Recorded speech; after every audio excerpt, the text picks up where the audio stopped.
Soviet Combat Sloth here, and today we're just gonna do a little video talking about, you guessed it, Walther handguns, specifically the like PPK type handguns that I own. So we'll get right into it. Well, I still have all these in my possession. What kind of spurred it off was I did a trade at a gun show. If you see my forgotten weapons type video I did, I had a Detonix Pocket 9. I sold that for $400. The guy wanted $150 for this, so he gave me $400 cash, and he gave me this FEG PA63, which is a Walther PP or PPK clone. Hungarian, but yeah, we'll talk about that more in a minute. Yeah, $400 in that. I was like, yeah, I'll do it. But yeah, I'm gonna get rid of that Hungarian, and I'm probably getting rid of one of these PPs or PPKs because I really don't need 3 of the same kind of pistol. But here we go. I got this way back in 2017. But this is a Smith & Wesson Walther PPKs in 380 or 9mm Kurz or 9mm Browning short or 9mm Corto. But yeah, 380 auto. It's got some wear and tear on it. It's a stainless steel pistol, dual safety check.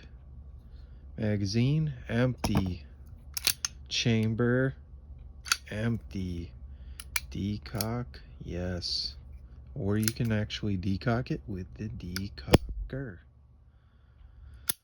But yeah, this is a double action, single action, fixed barrel blowback 380 auto pistol, and you may be familiar with this type of handgun from our boy here, Mr. Bond. Yeah, that's where I really fell in love with the Walther pistol. It's from just World War II history, and yeah, from this feller here, Mr. James Bondi. But yeah, I got this back in 2017 from a guy. It's a little crusty, a little scratched and stuff. But yeah, whatever. You can easily polish up or remove scratches on stainless steel handguns if that bothers you. This has been outfitted, not by me, but maybe it was factory, I don't know. A set of Pachmayr signature wraparound rubber grips. Yeah, they're pretty comfortable. It ends up being like, it's got a little chunk to it, a little chunk to the monk. Pretty comfortable little handgun. The PPKs has an extended beaver tail there, so you can choke up on it a little bit, get you a better grip on it. And yeah, pretty minuscule sights, kind of a standard thing for these PPs and PPKs. It's like the lollipop and the stick, or whatever you want to call it, sights.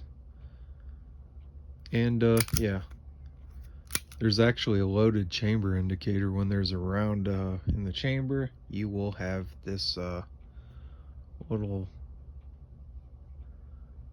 protrusion there stick out. Yeah, she needs a little bit of a cleanup, but yeah, double action, single action. The trigger pulls on these pistols is not great, man. The double action, it's not great. Yeah, a bit heavy. Single action,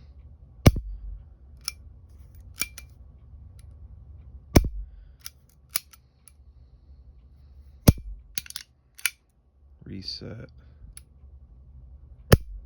The reset's alright. But yeah, these were compact carry guns back in the 80s, 90s, 70s, stuff like that. Mr. James Bond used to shoot people out of helicopters with these things, and from 150 meters. And yeah, it's just a cool ass pistol, man. Good looking gun. And yeah, 7 rounds, 380.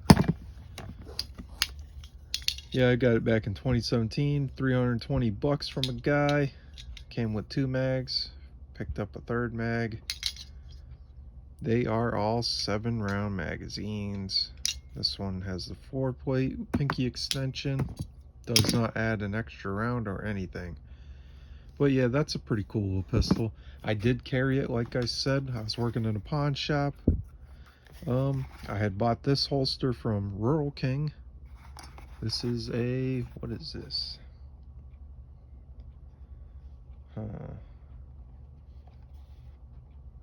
Bianchi. Yeah, Bianchi. I thought it was. It's like a $35, $40 holster, something like that. I shot this gun. The trigger pulls, like I said, are pretty terrible. I shot it fairly good, fairly accurate. All I ran through it was ball ammo. That's all I carried in it was ball ammo, just for reliability's sake, and I just didn't feel the need to go out and buy 380 hollow points. Yeah, I just wanted to ensure the reliability on the pistol with ball ammo, because sometimes these PPs and PPKs can be finicky with hollow points. So I just wanted to just go ahead and bypass that. And I carried it for a little bit, and it's kind of heavy. Rounds limited with the 7-round capacity. And yeah, it didn't stay in the carry rotation very long. I was working at a pawn shop, and yeah, I carried it for probably just like a month or 2 or something, and went right back to my Glock 26 because it just made more sense. It was a fun little carry gun for a minute, but yeah. But is the PP or PPK, are they still viable like nowadays? Like, what do you think? This here is a West German Walther PP. This, I believe, was made in 1986, I believe, if I remember right. Good looking pistol. This one feels a little better in the hand without the Packmars. Packmars are nice, but this has just got a more slim feel to it. I thought about carrying it. I've yet to put some rounds through it. I got it a while back from a guy for 350 bucks, which is an amazing deal because it should be right around probably $650 to $750 handgun. And yeah, came with 3 mags. So there we go. We've got a total of 6 magazines between 2 Walther pistols. The PP is a larger handgun. Same caliber, 380 auto. The grip is just a little bit longer. Slides just a little bit longer. But yeah, cool pistols, man. Same sights. Lollipop or whatever. Put the dot on the post. Yeah, double action, single action, like I said. This one's interesting. This is, like I said, it's a West German pistol. But I don't see any import marks on this gun anywhere. And yeah, what I believe happened with this is I think there was a GI stationed over in Germany during the 80s.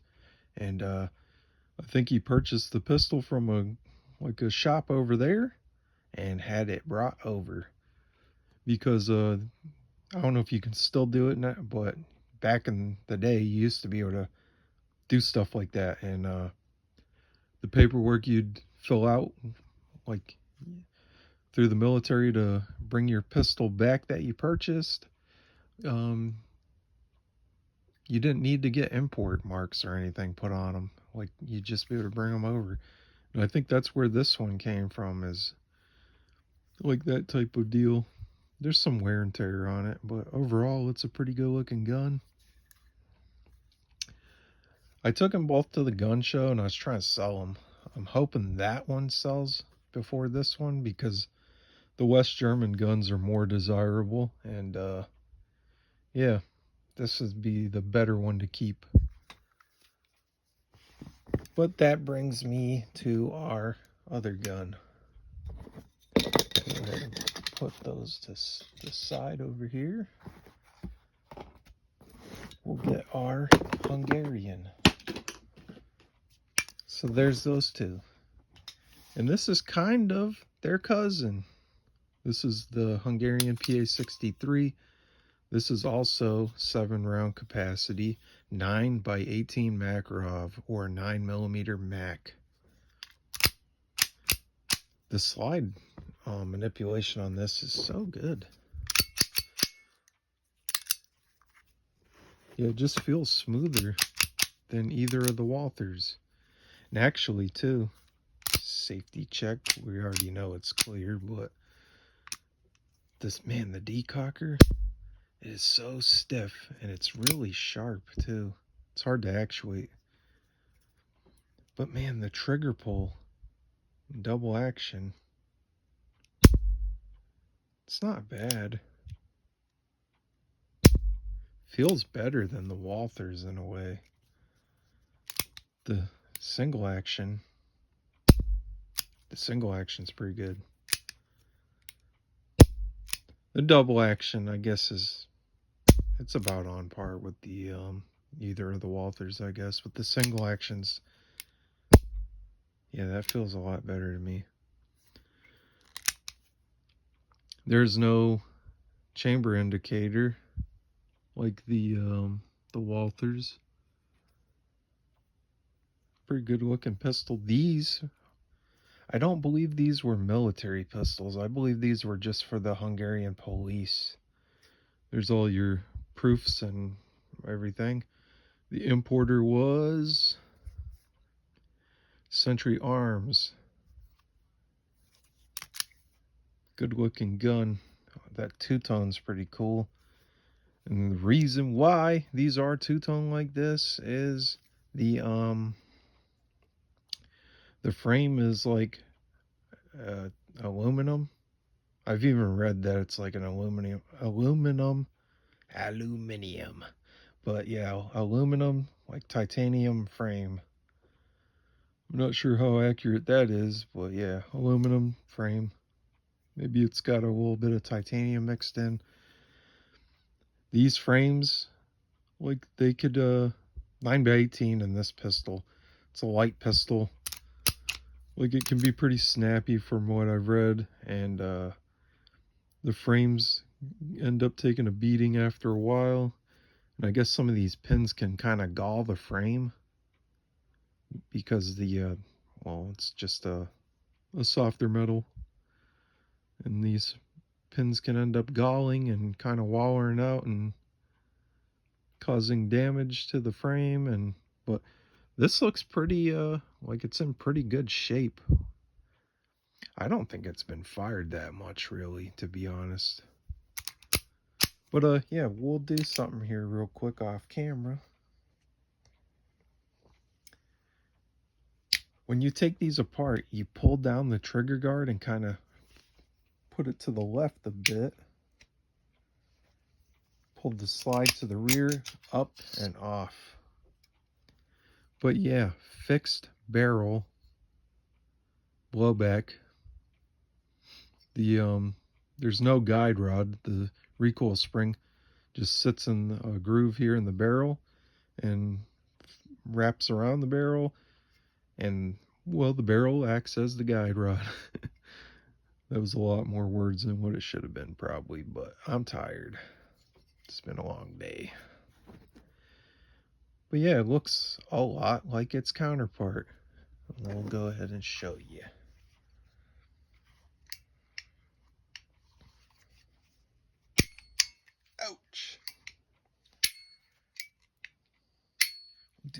we'll do this one. That one's kind of biting me. But yeah, they look extremely similar. The Hungarian PA63 is basically a comm block style copy of our James Bond gun. Yeah, very, very similar. Man, I think with the thumb rest there, like it just feels like it just feels good in the hand. It's got a little more of a like a palm swell there. Man, it's a good feeling pistol. I think out of all three, the PA63 does feel the most comfortable. And yeah, we'll put that back together real quick.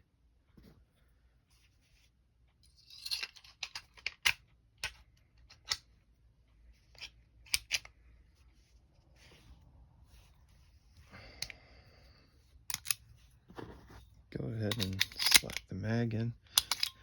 Of note, there is the follower tab to lock open your slide there, which is slightly different than the PPK and the PP mag. You can see the little tab is like built into the follower there, but there's like a separate protrusion on the PA63 mag. I actually just sold one of these PA63 mags on eBay, and then I end up getting a PA63.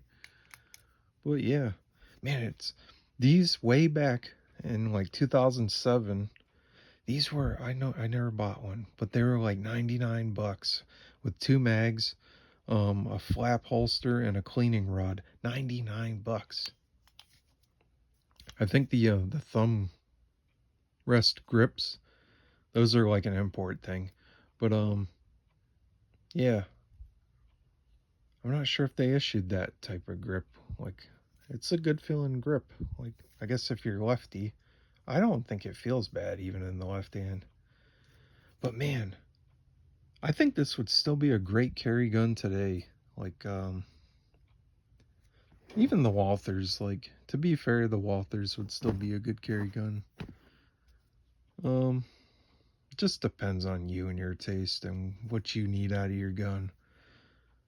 I think the PA63, if I had to carry one of these, like, this would probably win out. Just like, I like the feel a little better. The weight is perfect, like with that frame. Good capacity, relatively. They're fixed barrel blowbacks, so they should be inherently accurate as long as you do your part. Like, it should be an accurate shooting gun. You could always get a lemon, I suppose, but like, guns are typically, if they're made correctly, they're more inherently accurate than you'll ever be. As long as the barrel and everything's good, you know? Like, there's always, yeah, stuff can go wrong with manufacturing, but yeah. Rambling on here, but yeah. Figure I'd show this off. Show them all off, really, because I don't know which one's staying, which one's going. I know 2 of them are definitely gonna go eventually. Hopefully this will be the one that I'm left with, because it's just a great gun to keep. I have a West German SIG 228. I did go back to my Glock 26 after carrying the PPK, like I said. But I think they could still be viable handguns, man, because you know, they put rounds down range. Like, you don't need the most up-to-date whiz-bang shit. Like, as long as the damn gun puts rounds down range and you're accurate with it and you're capable of carrying it, Like, why do you have to listen to like YouTubers or like guys in gun magazines over like which one of these is the better gun? If you're 99, your gun you bought back in 2007, your $99 Hungarian PA63, if that's still shooting good and you're accurate with it and you could find ammo for it, and like, why not, bruh? But yeah, that's just a little ramble on about my little collection of Walther PPs and their cousin. I'm getting delusional here. It's like getting late. But yeah, Soviet Combat Sloth signing out.